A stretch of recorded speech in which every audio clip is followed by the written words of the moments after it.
అమ్మలు, అమ్మమ్మలు, అత్తలు మనకంటే ఎక్కువ చదువుకోకపోయినప్పటికీ వాళ్ళకుండే జ్ఞానంలో మనకి ఒక ఆవగింజ అంత కూడా మనకు ఉండదు. ఎందుకు ఇలా మాట అంటున్నానంటే, మనం ఏదో ఒకటి ప్రిపరేషన్ చేయాలంటే ఏదో ఒక వీడియో చేసో ఏదో చేస్తాము, లేకపోతే ఎవరినో అడిగో చేస్తాం. కానీ మన అమ్మలు కానీ, అమ్మమ్మలు కానీ, లేకపోతే మన అత్తలు కానీ వాళ్ళు ఎవరిని అడిగేది కానీ, లేకపోతే ఏదో వీడియోస్ చూసి చేయడం కానీ ఏమి ఉండదు. కానీ వాళ్ళకు వచ్చిన వృత్తిలోనే చక్కగా వంట చేస్తారు. వాళ్ళకున్న ఎక్స్పీరియన్స్ అనేది మనకు కూడా ఉండదు, వాళ్ళకున్న తెలివితేటలు కూడా మనకు ఉండవు. ఎందుకంటే మనం ఏదైనా కర్రీ ఇది చేసేస్తాం, కానీ ఆవకాయలు ఇలాంటివి పెట్టాలంటే మన పేరెంట్స్ తర్వాత, మన అత్తల తర్వాతే కానీ మరి ఇంకెవ్వరు పెట్టలేరు అంత బాగా.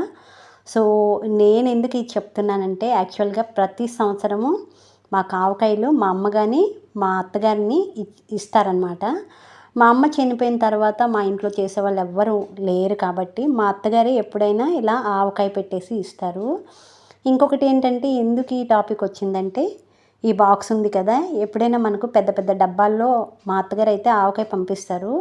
ఇలా ఆవకాయ పంపించిన తర్వాత మళ్ళీ ఆవకాయ అయిపోతుందంటే మళ్ళీ వేరే ఆవకాయ అయితే పంపిస్తారు, లేకపోతే అదే ఆవకాయ మళ్ళీ పంపిస్తారు. సో ఇలా ప్రతిసారి వాళ్ళకి ఏదైనా బాక్స్లో కట్టేసి ఇవ్వాలంటే చిన్న చిన్నవి అయితే కట్టేసి ఇస్తారు, కానీ పెద్ద పెద్దవి అయితే ఉన్న బాక్సెస్ని మళ్ళీ రీప్లేస్ చేస్తూ ఇవ్వాలి కదా. సో అందుకోసమని ఈరోజైతే వేరే బాక్స్లో వేసేసి ఇది ఖాళీ చేశాను. ఇంకా ఇలా ఖాళీ చేసిన తర్వాత ఇంకా దాంట్లో గ్రేవీ మొత్తం మిగిలిపోయింది. ఇంకా దాన్ని ఏం చేయాలి, మనకు అన్ని తెలివితేటలు లేవు కదా. సో నేనేం చేశానంటే, దాంట్లో రైస్ వేసేసి చక్కగా ఒకసారి గిలకరించేసి మొత్తం చేతితో ఊడ్చేసి ఇలా ఆవకాయ అన్నం అయితే ప్రిపేర్ చేసేసాను. దీంట్లో కాస్త నెయ్యి వేసుకున్నామంటే టేస్ట్ అయితే సూపర్గా ఉంటుంది. నాకైతే ఆవకాయలు అయితే పెట్టడం రాదు. మా అమ్మ చనిపోయిన తర్వాత ఇంకా మా అత్తగారే ఎప్పుడు కూడా మాకు ఆవకాయలు అయితే ఇలా సప్లై చేస్తూ ఉంటారు. ఎప్పుడైనా మేము వెళ్ళామంటే ఇలా బాక్సెస్, ఖాళీ బాక్సెస్ ఇస్తే మళ్ళీ అందులోనే మాకు పికిల్స్ ఎత్తేసి ఇస్తారు. ఏదైనా పెద్దవాళ్ళకి మించింది ఏదీ లేదు. నాకైతే అన్ని తెలివితేటలు లేవు. చాలా విషయాలు మా అమ్మ దగ్గర నుంచి, మా అత్తగారి దగ్గర నుంచి నేర్చుకున్నవే. వాళ్ళకున్న జ్ఞానం, వాళ్ళకున్న తెలివితేటల ముందు నా జ్ఞానం అయితే ఆవగింజంతే. సో చాలా విషయాలు పెద్దవాళ్ళ నుంచే నేర్చుకోవాలి. వాళ్ళని ఎప్పుడు కూడా తక్కువ చేసి చూడకూడదు. ఎందుకంటే పెద్దవాళ్ళని రెస్పెక్ట్ ఇవ్వాలి అంతే.